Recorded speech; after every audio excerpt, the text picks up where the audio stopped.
looked at the price of a prescription and just wondered, how?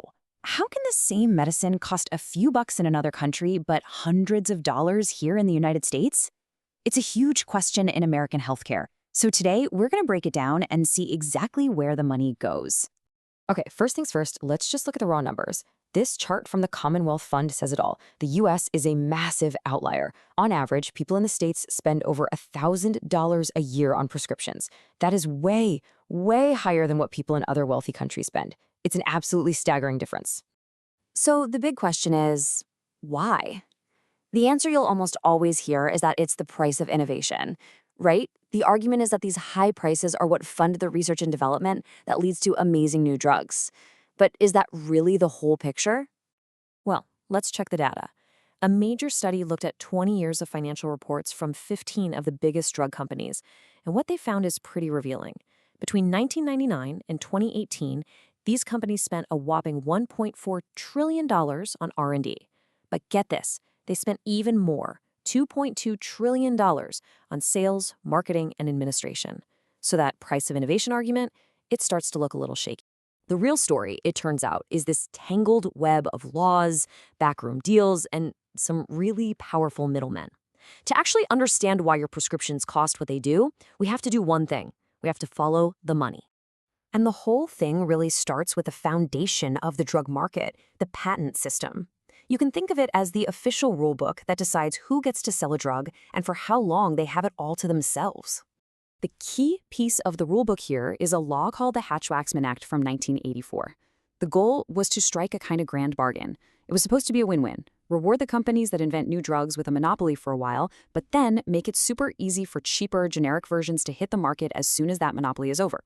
So on paper, the system is supposed to work beautifully. A company invents a drug, gets its patent.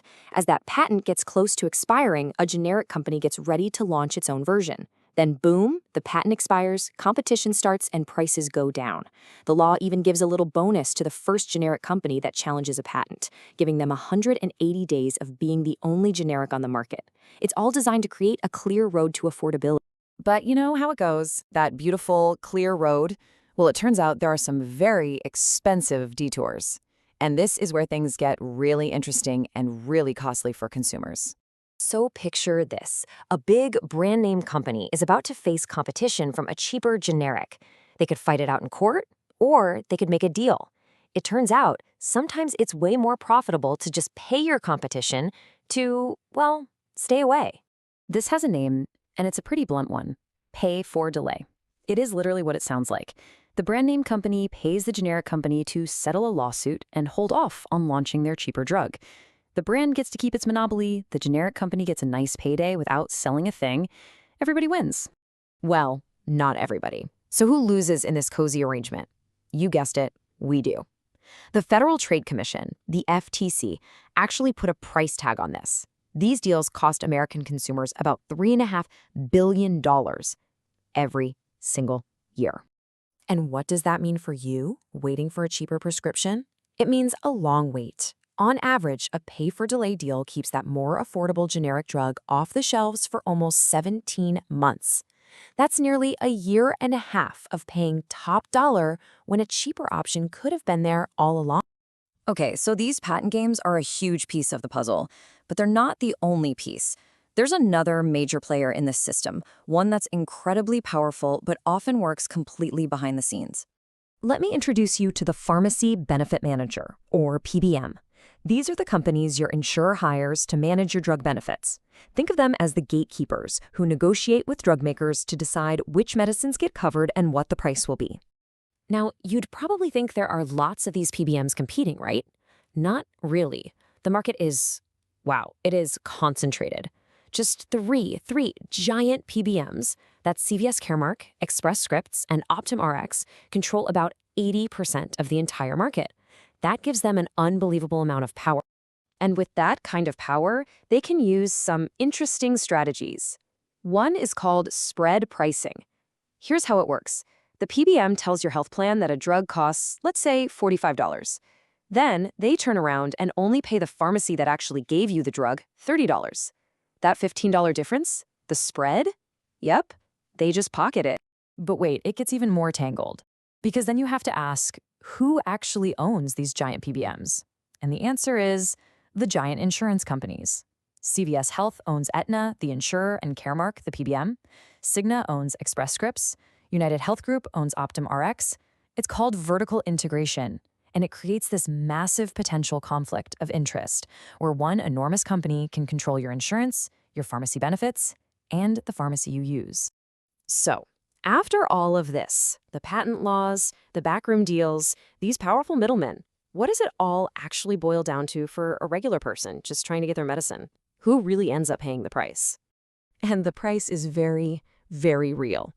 A survey found that 14% of Americans, and get this, these are people with insurance, had to either skip doses or just not fill a prescription because of the cost.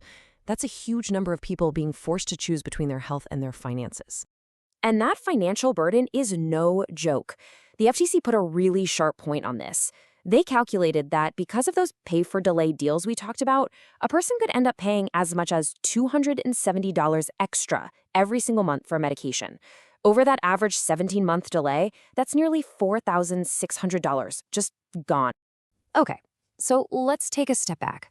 We've seen a system that's, well, it has some really deep-seated problems baked right into it. So let's pull all these threads together and look at the path forward. So to recap, what have we got? First, a patent system that can be exploited to block competition. Second, these shady pay-for-delay deals that literally pay companies not to compete.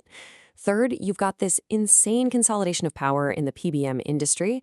And finally, you have this vertical integration creating all sorts of conflicts of interest. Now, when you look at all that, it's maybe not so surprising that the public is overwhelmingly on the same page about potential solutions. Polls consistently show that a huge majority of Americans, around 86%, support allowing Medicare to negotiate drug prices directly with manufacturers, which is something most other developed countries already do. And that really leaves us with the central question, doesn't it? The U.S. system is a powerhouse of genuine, life-saving innovation, but it has also become a maze of complex and profitable financial engineering. So the challenge is this: how do we reward the incredible science that saves lives without creating a system where the ultimate goal is profit instead of patient health?